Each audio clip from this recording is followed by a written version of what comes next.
Hi good morning. ಎಲ್ಲರೂ ಹೇಗಿದ್ದೀರಾ? I hope ಎಲ್ಲರೂ ಚೆನ್ನಾಗಿದ್ದೀರಾ ಅಂತ ಭಾವಿಸ್ತೀನಿ. ನಾನು ಕೂಡ ತುಂಬ ಚೆನ್ನಾಗಿದ್ದೀನಿ. Welcome back to Aditya hobby blogs YouTube channel. Friends, ಇದು ನಿನ್ನೆಯಿಂದ ಕಂಟಿನ್ಯೂಷನ್ ಬ್ಲಾಗ್ ಆಗಿರುತ್ತೆ. ನಿನ್ನೆ ನನ್ನ ಗಾಡಿನ ಸರ್ವಿಸ್ ಬಿಡಬೇಕಾಗಿತ್ತು. ಸೊ ನನ್ನ ಅಂಬಾರಿನ ಸರ್ವಿಸಿಗೆ ಬಿಟ್ಟು ಆಲ್ಮೋಸ್ಟ್ ಒಂದು 10 ಮಂತ್ ಮೇಲಾಗೋಗ್ಬಿಟ್ಟಿತ್ತು. ಸರ್ವಿಸ್ ಬಿಟ್ಟು ನಾನು ಮನೆಗೆ ಬಂದಿದ್ದಂಥದ್ದು. ಇವತ್ತು ನಾನು ನಾಷ್ಟಕ್ಕೆ ಖಾರ ಪೊಂಗಲ್ ಮಾಡ್ಕೊಂಡಿದ್ದೀನಿ. ಖಾರ ಪೊಂಗಲ್ ಅಂದರೆ ತುಂಬ ದಿನಗಳಾಗೋಗಿತ್ತು, ತುಂಬ ತಿಂಗಳೇ ಆಗೋಗಿತ್ತು ಮಾಡ್ಕೊಂಡಿರಲಿಲ್ಲ. ಸೊ ಆದ್ದರಿಂದ ಮಾಡ್ಕೊಳ್ಳೋಣ ಖಾರವಾಗಿ ಅಂತೇಳಿ ಮಾಡ್ಕೊಂಡಿದ್ದಂಥದ್ದು. ನಾನು ಮಾಡೋದು ಇದೇ ರೀತಿಯೇ ಮಾಡೋದು. ನಾನು ಜಜ್ಕೊಂಡಿರೋ ಅಂಥ 1 ಸ್ಪೂನ್ ಕಾಳುಮೆಣಸು ತೊಗೊಂಡಿದ್ದೀನಿ, 1 ಸ್ಪೂನ್ ಜೀರಿಗೆ ತೊಗೊಂಡಿದ್ದೀನಿ, 4ರಿಂದ 5 ದಿಸ್ಲಷ್ಟು ಬೆಳ್ಳುಳ್ಳಿ, ಒಣಗಿದ ಮೆಣಸಿನ್ಕಾಯಿ ಮತ್ತು ಹಸಿಮೆಣಸಿನ್ಕಾಯಿ, ಕರಿಬೇವು ಇಷ್ಟು ತೊಗೊಂಡಿದ್ದೀನಿ.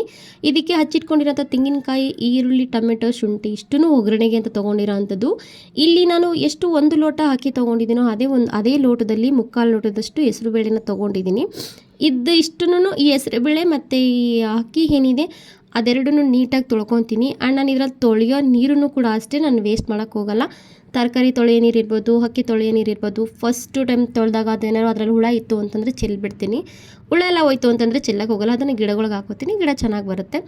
ಅದಾಗಿದ್ದು ನೆಕ್ಸ್ಟು ಅದಕ್ಕೆ ಎಷ್ಟು ನೀರು ಬೇಕೋ ಅಷ್ಟು ನೀರು ಹಾಕ್ಕೊಂಡು 1 ಸ್ಪೂನ್ ಎಣ್ಣೆನ ಹಾಕ್ಕೊಂಡು ಒಂದು ಚೂರು ಅರಿಶಿನ ಹಾಕ್ಕೊಂಡು ಕುಕ್ಕರಲ್ಲಿ ಕೂಗಿಸ್ಕೊತಾರ ಅಂಥದ್ದು. ಒಂದು ಟೈಮ್ಗೆ ಸಾಕಿಷ್ಟು ಇಬ್ಬರು ಮಕ್ಳಿಗೂ ಟಿಫನ್ ಕಟ್ಟಿ ನಾನು ಅಪ್ಪ ಎಲ್ಲ ತಿನ್ನೋಷ್ಟರಲ್ಲಿ ಖಾಲಿಯಾಗಿ ಹೋಗ್ಬಿಡುತ್ತದ್ದು, ಸಾಕಾಗತ್ತೆ. ಇನ್ನು ಮಧ್ಯಾಹ್ನಕ್ಕೆ ನಂಗೆ ಹಸಿ ಕಾಳು ತಂದಿದ್ರು ಅಪ್ಪ, ಅದು ಹಸಿ ಕಾಳು ಸಾಂಬಾರು ಮಾಡೋಣ ಅಂತೇಳಿ ಇಷ್ಟು ಮಾಡಿಕೊಂಡೆ.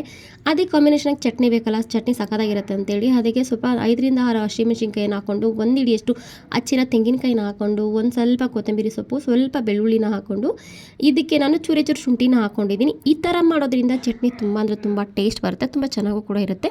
ಚಿಕ್ಕ ಲೋಟದಲ್ಲಿ ಒಂದೇ 1 ಲೋಟ ನಾನು ಹುರ್ಗಡ್ಲೆನ ಹಾಕ್ಕೊಂಡು ಮತ್ತು ಸ್ವಲ್ಪ ಉಪ್ಪನ್ನ ಹಾಕ್ಕೊಂಡಿದ್ದಂಥದ್ದು. ಅದಕ್ಕೆ ಸ್ವಲ್ಪ ಹುಣಸೆಹಣ್ಣು ಹಾಕ್ಕೊಂಡು, ಸ್ವಲ್ಪ ನೀರು ಹಾಕ್ಕೊಂಡು, ಸ್ವಲ್ಪ ಪುದೀನ ಸೊಪ್ಪನ್ನ ಹಾಕ್ಕೊಂಡು, ನೀರು ಹಾಕ್ಕೊಂಡು ನೀಟಾಗಿ ಪೇಸ್ಟ್ ಮಾಡ್ಕೊತಂದರೆ ಹಾಗಾಯಿತು. ಇದರಲ್ಲಿ ನಾನು ಸ್ವಲ್ಪ ಗಟ್ಟಿನೂ ಮಾಡ್ಕೊಂಡಿದ್ದೀನಿ ಮತ್ತು ತೆಳ್ಳಗೂ ಮಾಡ್ಕೊಂಡಿದ್ದೀನಿ. ಖಾರ ಪೊಂಗಲ್ಗೆ ತೆಳ್ಳಗೆ ಬೇಕು. ನಾನು ಬಿಸಿ ಅನ್ನಕ್ಕೆ ತಿನ್ನೋಕ್ಕೆ, ತುಪ್ಪ ಹಾಕೊಂಡು ತಿನ್ನೋಕ್ಕೆ ಅಂತ ಚಟ್ನಿನ ಸ್ವಲ್ಪ ಗಟ್ಟಿ ಮಾಡಿ ಎತ್ತಿಕೊಂಡಿದ್ದಂಥದ್ದು. ಇಲ್ಲಿ ಒಂದು ಬಾಣಲಿನ ಇಟ್ಕೊಂಡು ಬಾಣಲಿಗೆ 2 ಸ್ಪೂನ್ ಎಣ್ಣೆ ಹಾಕ್ಕೊಂಡು 2 ಸ್ಪೂನ್ ತುಪ್ಪನ ಹಾಕ್ಕೊತಾ ಇದ್ದೀನಿ. ಇದು ನಾವೇ ಮನೆಯಲ್ಲಿ ಕಾಯಿಸಿರೋಂಥ ತುಪ್ಪ, ಘಮ ಅಂತ ಇರುತ್ತೆ. ಹಾಕಿದ ತಕ್ಷಣ ಒಳ್ಳೆ ಫ್ಲೇವರ್ ಬರುತ್ತೆ ಆ್ಯಂಡ್ ತುಂಬ ಒಳ್ಳೆಯದು ಕೂಡ. ಅದಕ್ಕೆ ಸ್ವಲ್ಪ ಸಾಸಿವೆ ಮತ್ತು ಜೀರಿಗೆನ ಹಾಕಿ ನೀಟಾಗಿ ಫ್ರೈ ಮಾಡ್ಕೊತಂತಂದರೆ ಆಗುತ್ತೆ. ಸ್ವಲ್ಪ ಕರಿಬೇವು. ಏನಪ್ಪ ಅಂತಂದರೆ ಇಲ್ಲಿ ನಮ್ಮ ಮನೆ ಹತ್ರ ಅಂತೂ ತುಂಬ ಡಿಸ್ಟರ್ಬೆನ್ಸ್ ಆಗುತ್ತೆ. ಯಾವಾಗೆಲ್ಲ ನಮಗೆ ಇದ್ರದ್ದು ಡಿಸ್ಟರ್ಬೆನ್ಸ್ ಇತ್ತು, ಇವಾಗ ಇಲ್ಲಿ ಜನಗಳದ್ದು ಡಿಸ್ಟರ್ಬೆನ್ಸ್ ಆಗೋಗ್ಬಿಟ್ಟಿದೆ.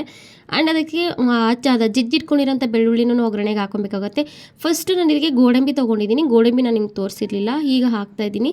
ಗೋಡಂಬಿ ತೊಗೊಂಡು ಗೋಡಂಬಿನೂ ನೀಟಾಗಿ ಫ್ರೈ ಮಾಡ್ಕೊತಿರೋಂಥದ್ದು. ಮತ್ತು ಹಾಕಿ ನಾನು ಏನು ನಿಮಗೆಲ್ಲ ತೋರಿಸಿದೆ ಇಂಗ್ರೀಡಿಯೆಂಟ್ಸು ಎಲ್ಲ ಡ್ರೈ ಇಂಗ್ರೀಡಿಯೆಂಟ್ಸ್, ಅದೇ ಕೊತ್ತಂಬರಿ ಸೊಪ್ಪು, ಹಸಿಮೆಣಸಿನ್ಕಾಯಿ, ಒಣಗಿದ ಮೆಣಸಿನ್ಕಾಯಿ, ಜೀರಿಗೆ, ಮೆಣಸು ಎಲ್ಲ ಏನಿದೆ, ಶುಂಠಿ ಎಲ್ಲ ಏನಿದೆ ಅದನ್ನೆಲ್ಲ ಹಾಕಿ ಫ್ರೈ ಮಾಡ್ಕೊತಾರಂಥದ್ದು. ಟೊಮೆಟೊನೂ ಕೂಡ ಅಷ್ಟೇ, ಅದೇ ಟೊಮೊಟೊ, ಈರುಳ್ಳಿ, ಶುಂಠಿ ಎಲ್ಲ ಹಾಕ್ಕೊಂಡಿದ್ದು ಫ್ರೈ ಮಾಡ್ಕೊತಾ ಇದ್ದೀನಿ. ತೆಂಗಿನಕಾಯಿನ ಜೊತೆಗೆ ಹಾಕಿ ಫ್ರೈ ಮಾಡ್ತಾರಂಥದ್ದು. ಅದೆಲ್ಲ ಹಾಕಿ ಸ್ವಲ್ಪ ಹೊತ್ತು ಆದಮೇಲೆ ಅದಕ್ಕೆ ನಾನು ಹಿಂಗೆ ಹಾಕಿ ಸ್ವಲ್ಪ ಹೊತ್ತು ಫ್ರೈ ಮಾಡಿಕೊಂಡು, ಸ್ವಲ್ಪ ಅರಿಶಿನ, ಸ್ವಲ್ಪ ಖಾರಕ್ಕೆ ಎಷ್ಟು ಬೇಕೋ ಅಷ್ಟು ಪೆಪ್ಪರ್ ಪೌಡರ್, ಜೀರಿಗೆ ಮೆಣಸು ಪೌಡ್ರನ್ನ ಹಾಕ್ಕೊಂಡು, ಉಪ್ಪನ್ನು ಹಾಕ್ಕೊಂಡು ಫ್ರೈ ಮಾಡ್ಕೊಂಡ್ರೆ ಆಗೋಗುತ್ತೆ. ಯಾಕೆಂದರೆ ಅದು ತುಂಬ ಸೀಸೋದೇನು ಬೇಡ, ಅದು ಒಂಥರ ಫ್ಲೇವರ್ ಹಾಗೇ ಇರಬೇಕು, ಆದ್ದರಿಂದ ಸೀಸೋದೇನು ಬೇಡ. ನಾನು ಮಾಡೋದೇ ಈ ಥರ ಮಾಡಿದ್ರೆ ತುಂಬ ಸಖತ್ತಾಗಿರುತ್ತೆ, ಖಾರವಾಗಿ ತುಂಬ ಚೆನ್ನಾಗಿರುತ್ತೆ. ಈಗ ನಾನು ಕೂಗಿಸ್ಕೊಂಡಿರೋಂಥ ಅನ್ನ ಏನಾಗಿದೆ ಅದು ರೆಡಿಯಾಗಿದೆ. ಹೆಸರುಬೇಳೆ ಮತ್ತು ಅಕ್ಕಿ ಕೂಗಿಸ್ಕೊಂಡಿರೋದು ರೆಡಿಯಾಗಿದೆ. ಇದಕ್ಕೆ ನಾನು ಸಪ್ರೇಟಾಗಿ ನೀರನ್ನ ಕಾಯಿಸಿಟ್ಕೊಂಡಿರೋಂಥದ್ದು, ಅದನ್ನು ಹಾಕಿ ನೀಟಾಗಿ ಮಿಕ್ಸ್ ಮಾಡ್ಕೊತಾ ಇದ್ದೀನಿ.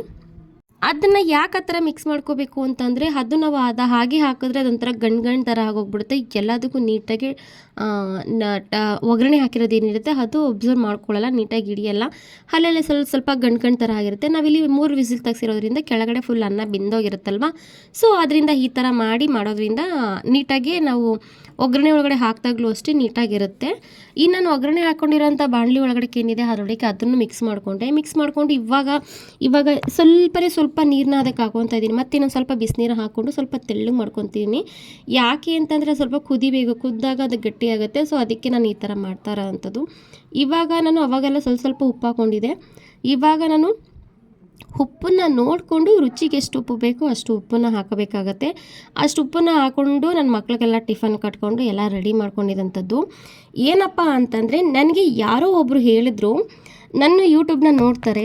ಅವರು ನಮ್ಮ ಕೊಲೀಗೆ ಅಂತ ಹೇಳ್ಬೋದು, ನಮ್ಮ ಆಫೀಸರು ಅಂತಲೇ ಹೇಳ್ಕೊಬೋದು. ಅವ್ರು ಏನು ಮಾಡಿದ್ರು, ಏನು ಹೇಳಿದ್ರು ಅಂತ ಅಂದರೆ, ನೀನು ಯಾವಾಗ್ಲೂ ಸೀರೆನ ಹಾಕ್ಕೊಂಡು ಕುತ್ಕೊಂತು ಅಂತ ಸೀರೆ ಹಾಕ್ಕೊಂಡು ಮೈ ತುಂಬ ಸೀರೆ ಹಾಕ್ಕೊಂಡು ನೀನು ವಿಡಿಯೋ ಮಾಡಿ ಬ್ಲಾಗ್ ಮಾಡಿ ಹಾಕಿದ್ರೆ ಯಾರು ನಿನ್ನ ಬ್ಲಾಗ್ ನೋಡ್ತಾರೆ, ಯಾರು ನಿನಗೆ ಸಪೋರ್ಟ್ ಮಾಡ್ತಾರೆ, ಆಮೇಲೆ ಯಾರು ನಿನಗೆ ಸಬ್ಸ್ಕ್ರೈಬ್ ಮಾಡ್ಕೊತಾರೆ, ಯಾರು ಕಮೆಂಟ್ ಮಾಡ್ತಾರೆ ಅಂತೆಲ್ಲ ಕೇಳಿದ್ರು. ನಾನಿದು ಯೂಟ್ಯೂಬ್ನ ನಾನು ಮಾಡ್ಕೊಂಡಿರೋದು ನನ್ನ ಇದಕ್ಕೋಸ್ಕರ ಅಲ್ಲ, ನನ್ನ ಖುಷಿಗೋಸ್ಕರ. ಈ ಯೂಟ್ಯೂಬ್ನಲ್ಲಿ ಒಳ್ಳೆ ಫ್ಯಾಮಿಲಿ ಸಿಗುತ್ತೆ, ಒಳ್ಳೆ ತಾಯಂದಿರು ಸಿಗ್ತಾರೆ, ಒಳ್ಳೆ ಅಕ್ಕಂದಿರು ಸಿಗ್ತಾರೆ, ಒಳ್ಳೆ ಅಣ್ಣಂದಿರು ಸಿಗ್ತಾರೆ ಅನ್ನೋ ಭಾವನೆಯಿಂದ ನಾನು ಯೂಟ್ಯೂಬ್ನ ಓಪನ್ ಮಾಡ್ಕೊಂಡಿರೋದು, ಬಿಸ್ನೆಸ್ ಪರ್ಪಸ್ಗೆ ಅಂತ ಅಲ್ಲ.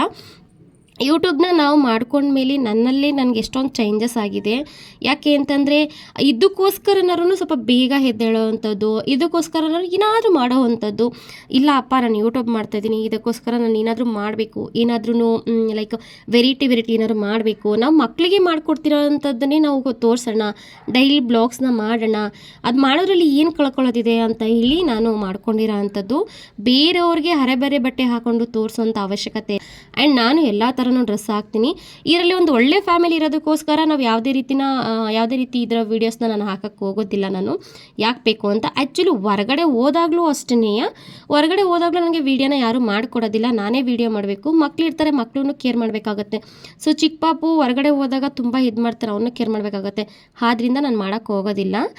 ಅಷ್ಟೇ ನನಗೆ ಎಷ್ಟಾಗುತ್ತೋ ಅಷ್ಟು ವೀಡಿಯೋ ಮಾಡ್ಕೊತೀನಿ. ಇವತ್ತು ನನ್ನ ಮಗನಿಗೆ ಫ್ಯಾನ್ಸಿ ಡ್ರೆಸ್ ಕಾಂಪಿಟೇಷನ್ ಇತ್ತು. ಸೊ ಅದಕ್ಕೆ ಎಷ್ಟಾಗುತ್ತೋ ಅಷ್ಟು ಮನೇಲಿರೋದನ್ನೇ ಹಾಕಿ ಕಳಿಸಿದ್ದೀನಿ, ಬೇರೆ ಅಂಥದ್ದೇನು ತರೋಕ್ಕಾಗಲಿಲ್ಲ. ನಿನ್ನೆ ಇವತ್ತಿನ ಬ್ಲಾಗ್ ಇದಾಗಿತ್ತು. ಇಷ್ಟ ಆಯಿತು ಅಂದರೆ ಲೈಕ್ ಮಾಡಿ, ಶೇರ್ ಮಾಡಿ, ಕಮೆಂಟ್ ಮಾಡಿ. Thank you all.